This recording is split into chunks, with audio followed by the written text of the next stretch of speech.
I think it's important to really get a good visual of the last days at that label and what your headspace was like, you know, as that thing started to wind down. So things started to wind down. Two of our artists, we released their projects. They didn't hit. We ended up cutting ties with them to, you know, let them go on their way. And my favorite artist that we had signed, this girl Brenda, incredible, super talented, like the most talented artist that you've never heard of, plays 7 instruments, classically trained voice and piano, produces her own music, incredible. I have like 100 songs of hers from the 5 years that she was signed that like... You would make a good manager for her. I was a manager for her. I ended up becoming her manager. I want to listen. Right? Wait, where's the Spotify link? Yeah, so I ended up becoming her manager. She ended up getting dropped by Interscope after 4 years because we didn't put out any music from her. Justin ended up getting her re-signed to RCA, where he was signed as a solo artist. We still wanted to do right by Brenda, and Justin knew that he hadn't set her up for success, and over that 4-year time at Interscope, I hadn't put out any music for her, and it wasn't a shock that she got dropped. So he was like, I need to give this girl a fair shot. So he got her a deal through RCA. But to get that deal, we had to re-sign Brenda to 10-man, because once Interscope dropped her, it was essentially dropped from 10-man Interscope. We said that there's really no justice in the music business. Not at all, man. There really is not, because garbage, I mean, I'm getting the smoke now, but garbage music can succeed at a very high level, and amazingly, mind-blowingly talented artists can be sleeping in their cars.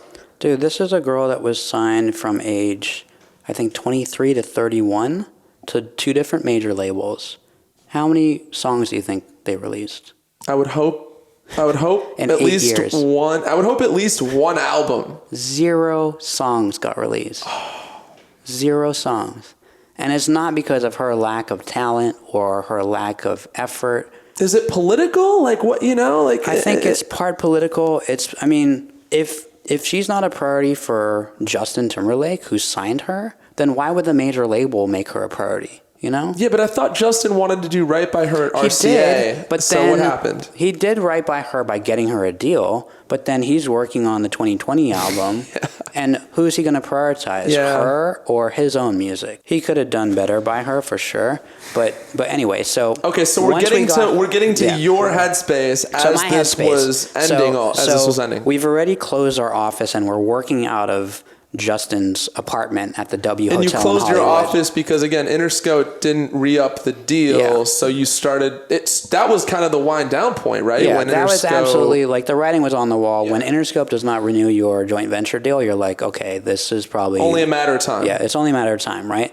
But I still had hope and faith in not only just Justin's artists, but I'd become close with a lot of people there and spent a lot of time with Justin in the studio and with the new president of the label that ended up replacing Ken after 4 years, was close with them and felt really valued by the organization, and felt like once Justin finally started working on his own music again, that I had grown up in this Justin, like I'd done the Justin school like there would be allegiance, right? Yeah. Or whatnot. And like I wasn't getting paid all that much. Yeah. So I knew that they respected me and valued me. And I thought it was a pretty natural transition for me to work on his project once it became time for him to finally do it. That'd be the 2020 experience, right? That'd be 2020, right? And it was a carrot that was insinuated and dangled for me.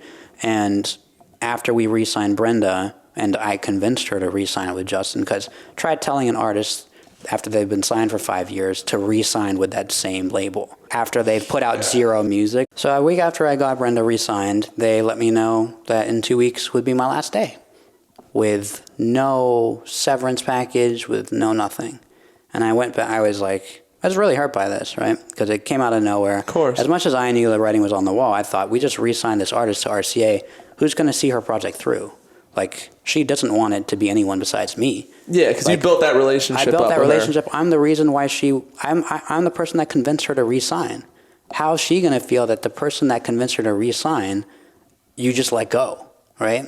So it was not a good look. When you think of like the griminess of the music business, that's like that to me goes in that category. Yeah. You know what I mean? Because it's like, and the timing was like kind of back to back. Like Yeah, you it was just got her re-signed, like and then you were weeks. You were let go within weeks. Yeah. Wow. And even the way that they handled it, like if they had told me, hey, we don't have overhead from Interscope anymore, these label costs are coming out of Justin's pocket, so like we've got to make the right business decision, and I'm sorry, we got to let you go. So be it. But like with tact, essentially. Yeah, right? with tact, like give the dude some severance. Give him like make sure he's got insurance for the next couple months. Like he's been with you for 5.5 years, for right? Sure. This is where you do the right thing and not necessarily what's in the contract, because I didn't have an employment agreement, right? So I went back to the Justin team and said, severance at all? Like I've worked for you for 5.5 years, which is like 10 years in music industry years, right? that's facts. And they came back to me and they were like, we'll give you 2 weeks severance, which is just like a spit in the face. That's a slap in the face, Yeah, I mean, it's a slap and a spit and a kick and everything. And like a shit on your chest. And like maybe backing their car up into you. Yeah. And there was a stipulation about, are you getting there? Yeah, so with that severance agreement to get my 2 weeks of pay, which I wasn't getting paid shit, so 2 weeks of that was not much, they included an NDA. And I had never signed an NDA working for Justin, which was miraculous because celebrities of his stature have everyone in a 5-mile radius sign an NDA. Very true. But I had never signed one, and I wasn't about to. Not for 2 weeks' salary, probably not for 2 years' salary, maybe for 2 years' salary. Yeah, but I wanted to be able to speak the truth about what happened. Yeah. And you're not going to buy my silence with 2 weeks of salary. Yeah, for sure. Yeah, and at the time I was angry, I was hurt, all that. But now, of course, years later, I'm none of those things. It's like whatever you do in this world, in one job or your second job or even your fourth job, there's like this core element to it. And it's important to sort of pull back.